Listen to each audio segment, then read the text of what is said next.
It's a disaster. This is a team that should not be struggling anywhere near with Surge in round 3. Even if they are having an off season, it shouldn't be this rocky. We have to talk about not making it through round 3. And I don't know if any of you guys watch their games. It's a disaster. You could go through every part of their game and say there's something wrong. From changing landing spot, I've seen them land 3 to 4 different landing spots within the weeks. And, struggling at Mount Olympus, going back to Lavish Lair, landing Grimgate some games and looking, they get top chests and then just disperse and do whatever the fuck they want to do at Grimgate, and one of them will die or they'll just be scuffed off spawn. To the mid game where they're getting below Surge in round 3. Now, that's Queasy and Thomas we're talking about here. This is a team that should not be struggling anywhere near with Surge in round 3. They're carrying double SMG. They're not fighting anyone. They're getting bunkers for free when they were landing Lavish Lair. They're carrying Thomas with snipers, which obviously after the sniper nerf, Thomas is still Thomas, but it's not as consistent as like a DMR or waterbending or anything like that. And then you watch their, just for endgame, their 50-50 rotates. They're very reliant, it feels like, on RNG. They're positioning directly on the line every single time. They're hoping they pull zone. If you look at Queasy's Twitter, he's complaining about those zones every single time without fail. And then you watch their end games, and it feels like you could swap their nameplates with any top 500 team, and you wouldn't be surprised. They're not consistently going for height. Their refreshes are a mess. It's just I don't know. It's like, how can you go from last season being so good and so consistent to this season where they just look like a shell of themselves, to be honest?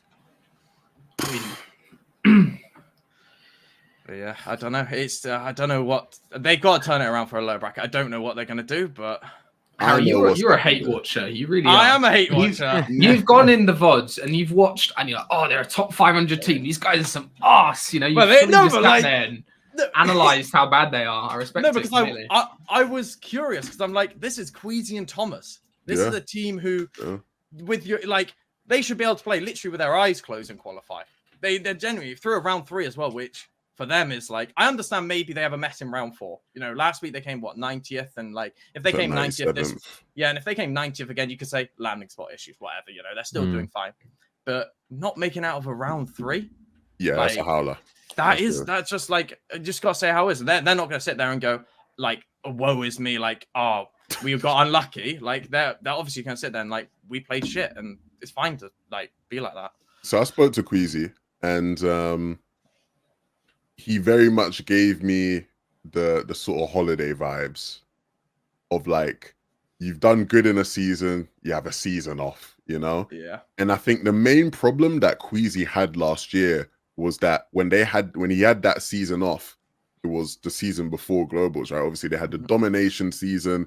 Him and Veno did amazingly, and the next season everything went awry. And that was probably the worst time for things to go tits up, right before Globals, right? You want to be locked in the, right before Globals. And so when I spoke to him, he had almost accepted his fate of this season's dudded, but at least it's happening now. We're vibing now, we're dudded now, but then we can lock in for Major 3, and then we'll be ready for Globals. That is smart. I don't. It's smart, but why do you have to have the letdown? You don't have to fall off, right? With Queasy, after that season, I remember him and Veno just got completely burnt out, right? VODing, scrimming that much, getting those results just non-stop. You do get burned out after that, and that's probably what happened. They had an absolute stinker, right? That one season didn't even qualify, or whatever, and they swapped drops, whatever. So I think it's actually not bad, because I think what can happen at a pro level is you can just constantly just be pushing everything at the wall non-stop. And you can, maybe make it every single grands, but I don't know. Maybe that's what Th0masHD, right? He's just got a bunch of 15ths in a row pushing.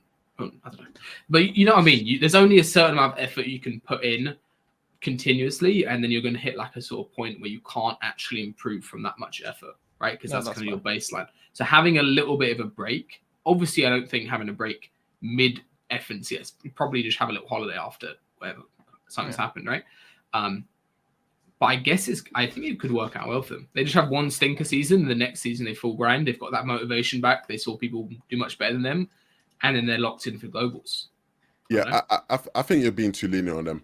I think Maybe, yeah. I think if we're gonna do the whole, because I don't think I agree with you in terms of the premise of like you can't just keep going at 100% all year long. Like there's gonna have to be that down period at some point, or at least there's gonna be an element of like, you know, you ramp up there. And if you are one of the teams that like qualifies for global so early, like naturally it is, especially when you're two players who have been at the top of Fortnite for years now, right? We already know, right? If you know, for people, maybe people don't know, but I know a lot of us, we already know that those two have had their fair share of like motivation issues when it comes to playing the game on a regular, consistent basis, right? Like, you know, Thomas famously doesn't really play much Fortnite outside of tournaments. Queasy's very much more open with it, right? He's, you know, on the gym grind, he's going on holiday skiing, he's doing this, he's living life, he's enjoying life as they should. Yeah. But if we're gonna do the break thing, let's do it like Aqua. And I know Aqua does it because of medical reasons, but like Aqua is gone on he's actually gone, comes back, revitalized, refreshed, does good, then he's gone again, like proper gone, comes back good.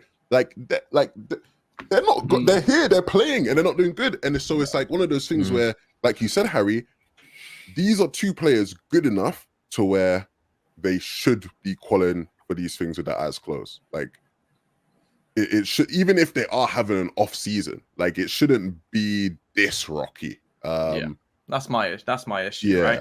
It's like you watch them, and last season you could see a Thomas and Queasy game very, very easily, right? And I don't know, like that's my biggest issue. Is like, are they going to feel revitalized if they just have a dud season, as you said? Like, are they going to sit there and go, we're gonna play both low brackets? Let's say they play both low brackets and don't qualify. Are they going to be happy that they played low brackets in those lobbies, which for Queasy and Thomas are very easy lobbies, and they don't qualify through either? Or let's say they could go into upper and they don't qualify or whatever, right? Are they going to sit there and go, you know what? I'm glad we had that break? They're probably not going to be happy with that at all. I don't know if that's actually, as you said, like I think doing an Aqua and like properly not playing and then just going, okay, one season off, and then you just go again next season. I don't think that's a bad thing. It's just like, I don't think having a bad performance is going to revitalize you for next FNCS. If anything, it's just going to add more doubts into it. Because now you start to manifest problems. Again, this is speculation. I don't know if this is true, but now what happens if now Thomas starts thinking, I don't really know if I can trust this brother's cause, you know? Or what happens where Queasy's thinking, brother, this brother's a fraud, man. Where the snipes I was promised? This Thomas, like, what now happens when both people almost start resenting each other a bit, and it's like, hold on a minute, like things have been, again, these guys are humans, they're not robots at the end of the day. So you remember these negative experiences.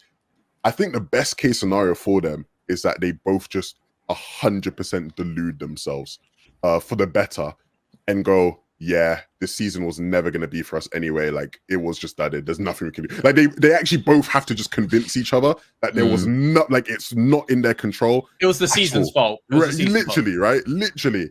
And it's funny because Blood in the chat there said, you know, about how last year Thomas struggled with no mobility meta and Queasy did as well, right? That's what I was about to say. It's the same thing. And maybe, just maybe, you know, their only hope is just going, yeah, look, meta wasn't for us. It is what it is. It's studded. Go next. But then I go, as a critic, I go, what happens if globals is no mobility meta? You're going to say unlucky, GG? Like, at some point, you got to work out these issues, or you got to figure out what's going wrong, or you got to have a way of going about it differently. It is true, though. I'll use an example quickly. You guys remember Tifu back in the skirmish days? He would never, ever take any blame for anything that he did, right? He would die and he would just say it's unlucky, it's just bullshit, right? He would never, ever take any shred of responsibility. And that is actually quite good when you're a top competitor, because you don't get self-doubt, right? So Queasy and Thomas next season, let's say this season drops down, they get something crazy, they get pads back or something, right? They're not going to be thinking, oh, we're shit, you know, we didn't qualifiers or whatever, didn't make grands. They're not going to be thinking that. They're going to be thinking, I was unlucky last season, but let's, you know, lock in now. It's actually a good mindset to have at a top level, not blaming yourself.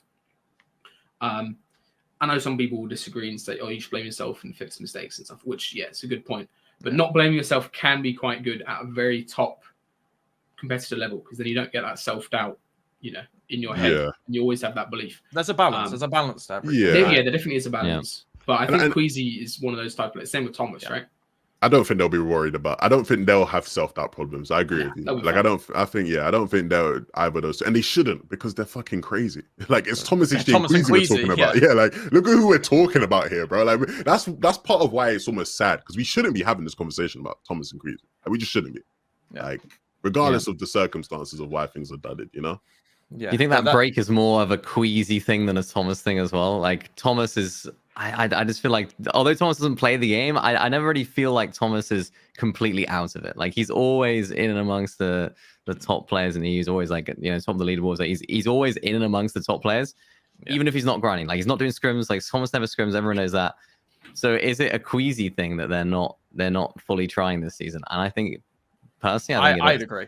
I agree, because it's not like Queasy and Thomas went on holiday. It's Queasy went on holiday and Thomas played cash cups with Chino. So it's like.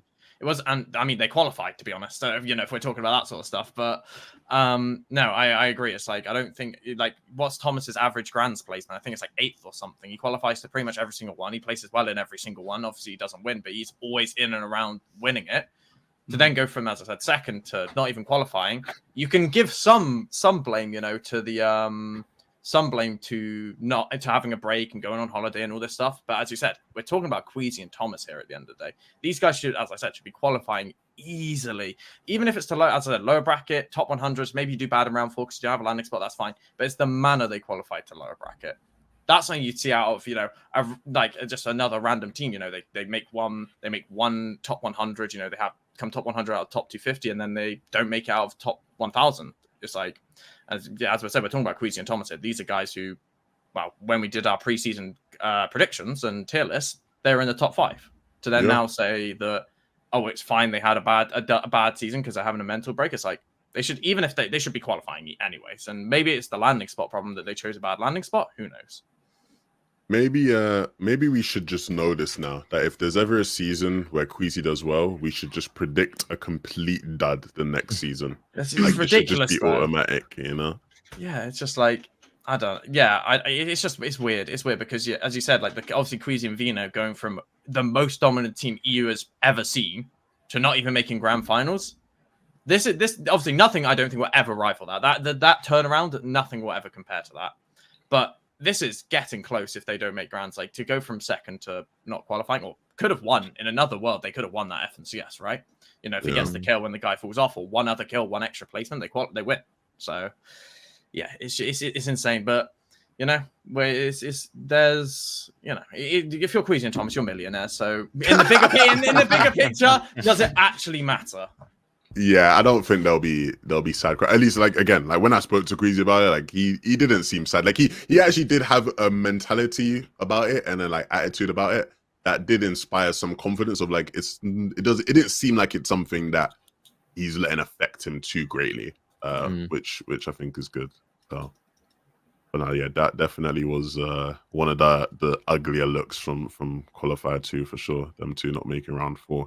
Jeez. Yeah. Hey, if you enjoyed that video, you can watch the full podcast right here. Just click on it, watch the full episode. You've already watched this video, you might as well watch the full podcast right here. Go on, click it.